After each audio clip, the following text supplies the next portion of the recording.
اس میں تحریر تھا کہ اے میرے بھائی حسین، قاسم کو میں نے کربلا کے لیے مانگا تھا، اسے اجازت دو تاکہ یہ اللہ کے دین پر قربان ہو جائے، بس یہ پڑھنا تھا۔ امام حسین علیہ السلام کی آنکھوں سے آنسو جاری ہو گئے۔ امام حسین علیہ السلام پہلی بار کربلا میں اس وقت روئے جب یہ خط آپ نے دیکھا۔ آپ نے اس خط کو اپنی آنکھوں کے ساتھ لگایا، اس کو چوما اور شہزادہ قاسم کو اپنے سینے کے ساتھ لگایا اور آپ کو چوما۔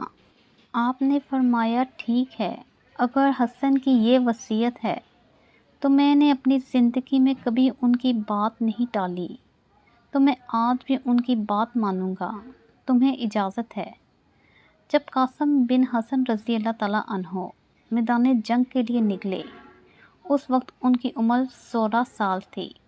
3 دن کی پیاس، شدید آزمائش، دکھ تکلیف، پھر بھی پہلی بار جب وہ میدان میں گئے اور جب واپس آئے تو انہوں نے 19 لوگوں کو واصل جہنم کر دیا تھا۔ درجنوں لوگوں کو آپ نے واصل جہنم کیا۔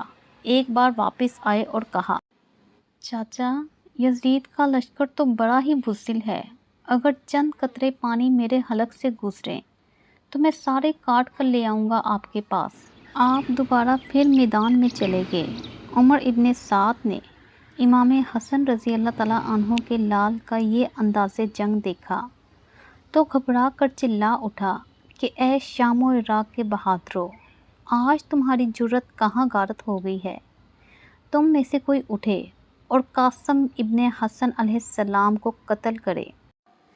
اس کے انداز جنگ اور اس کی جرت شہسواری سے پتہ چلتا ہے کہ اگر یہ 3 دن کا بھوکا اور پیاسا نہ ہوتا تو اس کی تلوار ہم سب کا خاتمہ کر دیتی۔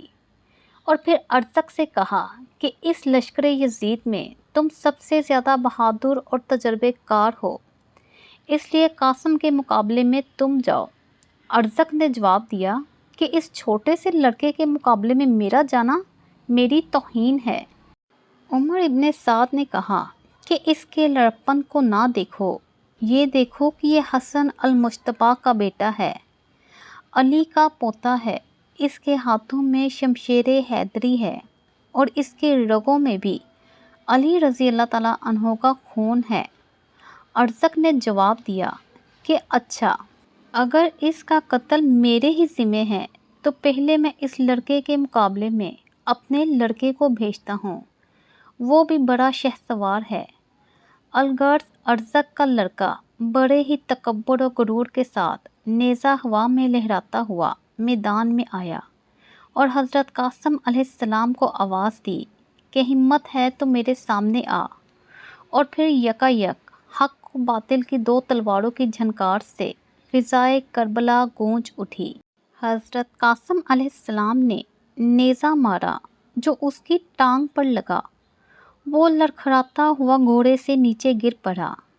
جناب قاسم علیہ السلام نے فوراً گھوڑے سے اترے اور اس کے لمبے لمبے بالوں کو اپنے ہاتھوں میں لپیٹ کر اور گھما کر اس زور سے زمین پر مارا کہ اس کی ہڈیاں اور پسلیاں ٹوٹ گئیں، اور اس کی قیمتی تلوار کو آپ نے پکڑ لیا۔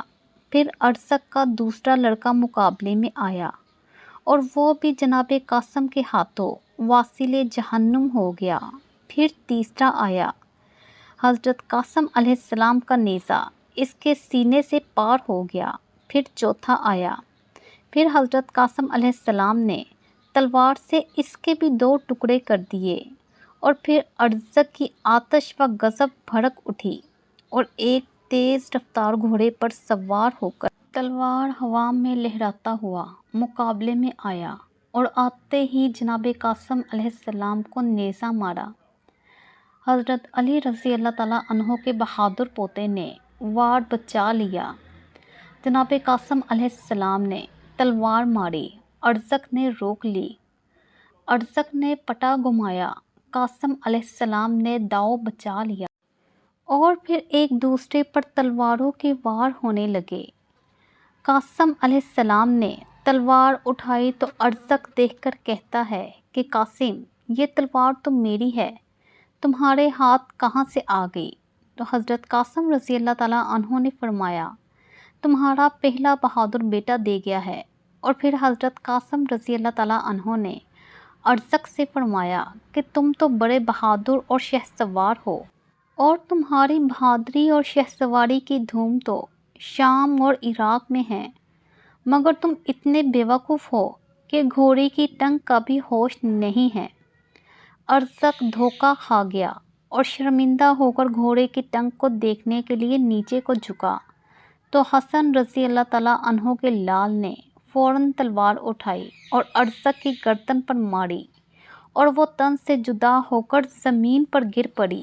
ارزق کے چاروں بہادر لڑکوں کو بھی واصل جہنم کیا اور پھر ارزق کو بھی واصل جہنم کیا، مگر ابھی تک حضرت قاسم علیہ السلام کے جسم پر ایک خراش تک نہ آئی تھی۔ یہ سب دیکھ کر عمر ابن سعد کہنے لگا، اکیلے اکیلے جاؤ گے تو یہ علی کا پوتا ہے، یہ سب کو مار دے گا، اکٹھے جاؤ، چاروں طرف سے جاؤ۔ ہزاروں کی فوج نے مل کر حملہ کیا، کوئی سامنے سے وار کرتا ہے تو کوئی پیچھے سے، کوئی دائیں طرف سے تو کوئی بائیں طرف سے تیر مارتا ہے تو کوئی نیزہ پھینکتا ہے۔ بس ایک گرز شہزادہ کے سر پر لگا، شہزادہ گھوڑے سے نیچے آ گرا اور آواز دی، چچا حسین، میری مدد فرمائیں۔ امام حسین علیہ السلام نے جیسے ہی میدان میں قدم رکھا، مشرق کے گھوڑے مغرب کی طرف، مغرب کے گھوڑے مشرق کی طرف اس طرح دوڑے کہ تاریخ نے لکھا کہ آپ کا جسم مبارک گھوڑوں کے پیروں میں پامال ہو گیا، آپ کا سینہ پشت ایک ساتھ ہو گئے، آپ کی پسلیاں ٹوٹ گئیں۔ امام حسین علیہ السلام جیسے ہی میدان میں پہنچتے ہیں، قاسم علیہ السلام کی لاش کو ڈھونڈا، نہ پایا، بس دیکھا کہیں قاسم کا ہاتھ ہے تو کہیں سر۔ اپنی ادا میں اپنے بھائی حسن کی نشانی کو چومتے ہیں، جیسے ایک باغباں پھول چنتا ہے، ویسے ہی امام حسین علیہ السلام نے شہزادہ قاسم کی لاش کو چنا، گٹھڑی باندھی اور خیموں میں لے آئے اور اپنی جھولی میں رکھ کر ساروں کی طرح رونے لگے، اور پاک بیبیاں بھی دھارے مار مار کر رونے لگی۔ بی بی فروا رو کر کہتی ہیں، اے قاسم، تو نے اپنی ماں کا حق ادا کر دیا، مجھے بی بی فاطمہ کے سامنے سرخرو کر دیا، بس اس کی لاش کے ٹکڑوں کو ہاتھ لگاتی رہی، اور شہزادہ قاسم کے جسم پر جو کرتا پہنا تھا اس کے ٹکڑوں سے الگ کر کے اپنے پاس رکھتی ہیں۔ امام حسین علیہ السلام پوچھتے ہیں، اے بی بی، یہ کیا کر رہی ہو؟ بی بی رو کر کہتی ہے، جب میں مدینے جاؤں گی تو حسن کی قبر پر جا کر اس کرتے کو رکھوں گی اور کہوں گی، اے میرے آقا حسن، آپ کے لال نے کس طرح آپ کی وصیت پر عمل کیا۔ سلام ہو شہزادہ قاسم پر، سلام ہو بی بی ام فروا پر، سلام ہو کربلا کے تمام شہیدوں پر۔ اگر ویڈیو پسند آئی ہو تو لائک کریں، شیئر کریں اور کمنٹ کریں، اور اب مجھے اجازت دیں۔ اللہ حافظ۔